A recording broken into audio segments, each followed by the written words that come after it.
Hi guys, today we'll be talking about Hunger Games, the prequel movie that just came out.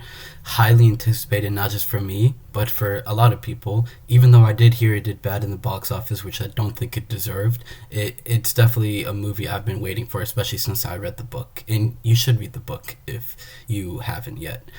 Speaking of the book, how does it compare to the book?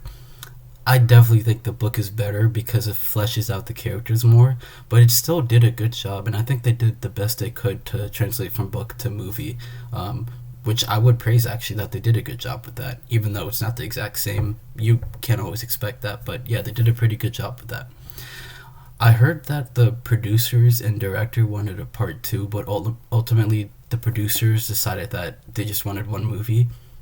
Big mistake. I think that was a big mistake. This definitely needed a part two, and that's my biggest flaw with the movie. The third act felt rushed. You didn't really understand the characters' motives and stuff like you did in the book. Even though in the book it did feel rushed too, the third act, I'm not gonna lie. So it's not really their fault, but still, the third act felt rushed, and it definitely needed a part two to understand the characters' motives more. But the good part about the movie, that was probably the only bad thing, but the good part about the movie, the characters were amazing. They all did their job well. Flickerman, the actor Flickerman, was surprisingly funny. I didn't expect it. I think he's better than the original Flickerman, the one in the three movies. I think he's way funnier and way better, way wittier with his comments and stuff, which is definitely an improvement that I appreciated.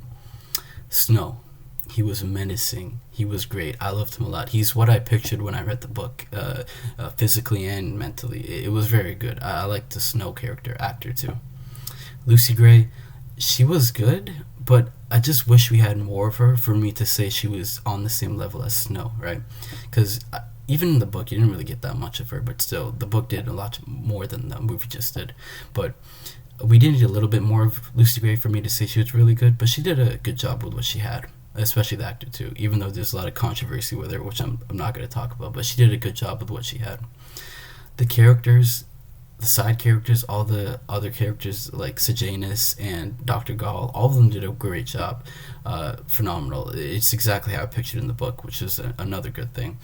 The set design was amazing. It felt refreshing from the previous Hunger Games, and I like the 50s retro look. It was very good, very visually pleasing.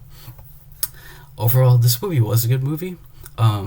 It's definitely not the best Hunger Games movie. I think Catching Fire is the best, but it was a solid movie, pretty good movie, and I would watch it again. You guys should too. But if you did like this movie somewhat, you should definitely read the book if you haven't. The book is much better. But yeah, that's my review for the Hunger Games prequel, and I'll see you guys next week.